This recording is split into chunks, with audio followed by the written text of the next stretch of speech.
The question is not about do you believe in God or not. This video is about does God helps you in studies? Is there any connection between your education and higher power? If yes, then how to deepen that connection to improve your studies, to understand things better or to concentrate better, and that how to gain knowledge sufficiently. Hey everyone, this is Ipshita, a student of English literature or more profoundly of humanities. Welcome back to my channel. 2 or 3 days back, I asked my community a randomly thought random question, that is, Do you pray to God to get better in studies or to achieve desirable marks in exam? You can clearly see the response. But don't you think you are just being selfish and only want results but not giving back enough to God? No, not sacrifices but actions. Or I better put it like you are not studying enough but only praying to God before exams or result day out of fear of failing. This cannot be the right way of praying or studying even. I assure you, by the end of this video, you will know the right ritual to study. Second reason why I am sharing this video today is it's Vasant Panchami, a day to pray to God of knowledge and education, Saraswati. We attributing any god with knowledge, be it Brahma, Saraswati or be it Ganesha, it is realization that there is something above us, in us or beyond us, a divine, supreme knowledge. Dr. Devdutta pattnaik has beautifully described Saraswati in his book 7 Secrets of the Goddess. So, who is this Saraswati and what are the secret ways to pray her? Saraswati is a well-defined goddess. Her stories are rare, though always related to language. Saraswati's secret is imagination and quest for knowledge and doing anything artly.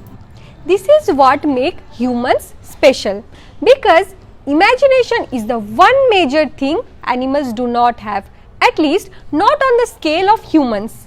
Imagination is fluid, saras, and can either be contained as a lake, sarovar, or made to flow like a river, sarita.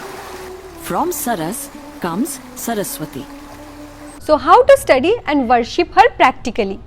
Although there are other formal and grand ways of worshipping her, but for a student it is more than sufficient to do easy but good things with devotion. So first is wake up early, clean your house and body and your mind. You can put a paste of neem and turmeric before taking bath, because self-care is important and you cannot have any distractions once you start studying.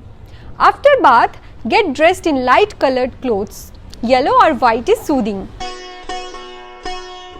Saraswati is the goddess of fluid thoughts and words, which comes from mind. Mind is dangerous. It depends on how you deal with it. If you befriend your mind, it will empower you to do what you want. But if you don't deal with it rightly, mind will become your enemy and will lead to your downfall. Suppose you get up early and take up your phone instead of studying. Your one good part of mind knows that you are doing wrong and you cannot make up in exam if you don't study right now. But your other part of brain is constantly giving you excuses and defending social media, giving numerous excuses that 5 minutes is okay. But obviously that 5 minutes will end up wasting your 1 hour. So both the thoughts is in your brain. Now the thing is, you are controlling your mind or your mind is controlling you. So how to control mind? Give it what it wants. The food of mind is meditation. Meditation is medication. It gives you more clarity of mind, more connection with your soul and more stillness. Most of the underperforming students are not dumb but less focused, and meditation will help you in focusing. Remember, God helps those who helps themselves. Practice detachment. White and yellow as a color is not vibrant or attractive as the color red, which we often associate with Lakshmi, as she is worshipped for materialistic wealth. The color white symbolizes wisdom, purity, and calmness. You should practice detachment. I don't mean to imply that you have to go to some ashram or mountain for penance. Detachment should be from various unnecessary and distracting things like social media, undesirable movies, web series, or time wasting. You ought to be detached to focus on your goal. You know what is right and wrong for you. Just stick to goodness. If you don't believe in God, believe in goodness, because God is goodness. Saraswati enables us to understand and appreciate nature, and nature is art in itself. She eventually becomes the goddess of arts, literature, and music, and holds in her hand a book and a veena. Now, the last and most important thing is determination and willpower.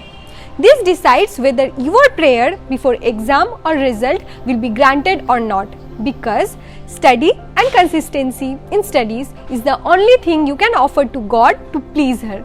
As a student, you will definitely get blessings and you are gonna be successful. Pray God for strength and motivation to study. And don't forget, Saraswati is the goddess of any form of art. One must also try to speculate about one's hobbies and should try to excel in other fields as well, whether it be music, drama, dance, painting, fiction writing, sports, athletics, etc. So, you can focus on perfecting your hobbies combined with adequate attention to your routine studies. Don't miss out on life. This is how you should pray to God. This is how you should study. And this is how praying will help you in academics. If you don't want to call it God, if you don't want to call it higher power, if you don't want to call it Saraswati, just call it imagination or knowledge or devotion or dedication or meditation or education or determination. It's all the same. Stay blessed and study well.